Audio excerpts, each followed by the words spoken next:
Is anyone else quite shocked to see how good this anime is? Like, when I started the series, like, before I started episode 1, this is episode 2, by the way, but before I started episode 1, I didn't personally believe this series was going to be that good. I'm going to tell you my honest thoughts.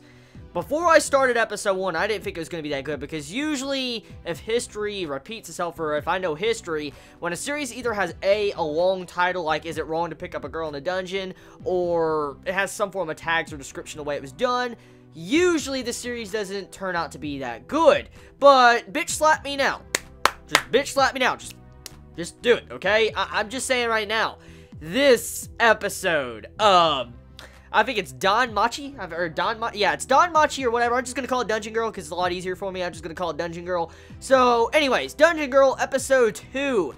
This freaking episode. Oh my god, like, I cannot believe I'm enjoying this series this much. Like, I really can't. I cannot believe I can truly say I'm fucking loving this series. And really, usually when the second episodes come around, or after I watch the first episode of series, usually I'm on that, side of the cliff to where I'm like, okay, I'm probably gonna drop this when episode 2 or episode 3 comes around. Usually I'm like that every season. Like, the past seasons, I've always been like that. There's usually a series that I'm just not feeling on reviewing or not liking, but when it comes to spring 2015, majority of the series, like almost about 95 or 99% of the series, I am already reviewing and already put out a review on. I want to continue reviewing because it's fucking good. Like, that's scary. It's really scary. There's a lot of good series I am watching, and this season is amazing. Like, this series right here, Dungeon Girl, yo, it's just, the story already is so interesting. Like, I really want to know what's going to happen. I'm really looking forward to seeing what's going to happen after seeing how this episode was. Now, there's a couple things I want to address, especially towards the ending of the episode, but this series in general has shocked me and surpassed my expectations. Way past my expectations. Like, I was going into this series with low expectations, and now I'm getting bitch slapped because I should slap myself because it's really freaking good.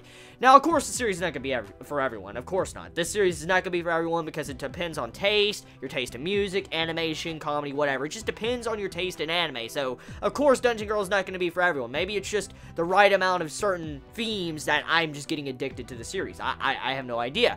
But anyways, the point of it is, this episode of Dungeon Girl, it progresses the plot, it sets up a lot of things going on, and once again, it adds more mystery and interesting things to the mix of the series. For one thing, I want to point out the Freya girl. I think her name is Freya. It's the goddess girl that's, high prestige that was introduced in this episode, and we heard her name in the last episode. Well, we get to see that girl face to face, one of those goddesses, and we kind of find out that this person is very shady, wanting to get Hestia's servant, for instance, our main male character, under her wing and kind of use him. So she is kind of a manipulative type character. She just wants to take everything away from Hestia, and that's probably why Hestia doesn't like her, because she wants to steal everything away from her. I'm just assuming that right now.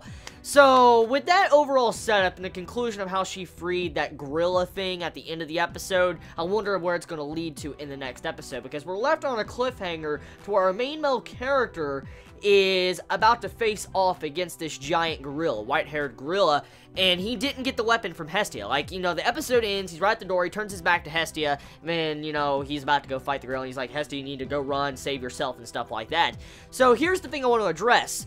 Why didn't Hestia give him his damn weapon? Hestia, give him his weapon. Just give him his weapon. Like, maybe the writers or the animators decided to cock tease us, and they just wanted to wait until next week before they reveal the weapon, because I want to see the weapon. I want to see the weapon. I want to see how strong it is, and I want to see, how powerful it's going to be with our main male character, because one of the best forgers and blacksmiths of all time made that weapon for him.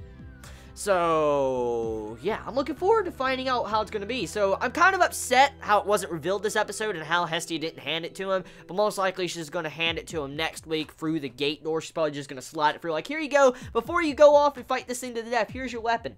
She's probably going to do that. And he's probably going to get a power up and, level up and become massively powerful. So, next points. Let's move on. So, there's fan service in this series. Now, it's not that bad. It's not that bad. Like, the fan service used in this series is relatively tame. Like, it's not up in your face 24/7, and really, it's only in one part of this episode, so it's not that bad. The only part that's really apparent with the fan service is when you have it to where Lolly Boobs is versus Loki No Boobs, and I'm like, that right there, that freaking line is hilarious.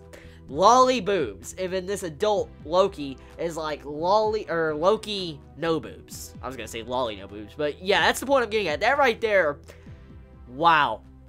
Shots fired. Just shots fired at Loki. Loki was just pissed. Just so pissed. Just walked off storming off. And so that comedy right there, I could see how it can annoy a few watchers when it comes to this episode, because the comedy, it felt like it was just there to be there. But hey, majority of the rest of the episode was pretty damn good, like all the little setups going on with the level system and stuff like that, with the goddess Hestia showing her connection towards her, you know, her familiar or whatever it is. She's showing her connections towards him, trying to help him out, make a weapon for him and stuff like that. So yeah, a lot of things building up in this episode, mainly a setup episode for next week. Cannot wait to see what's going to happen. Tell me your thoughts in the comments below. Did you think the series would be this damn good? Let me know. Y'all have a wonderful day or not, wherever you live. Please be safe. Chibi out.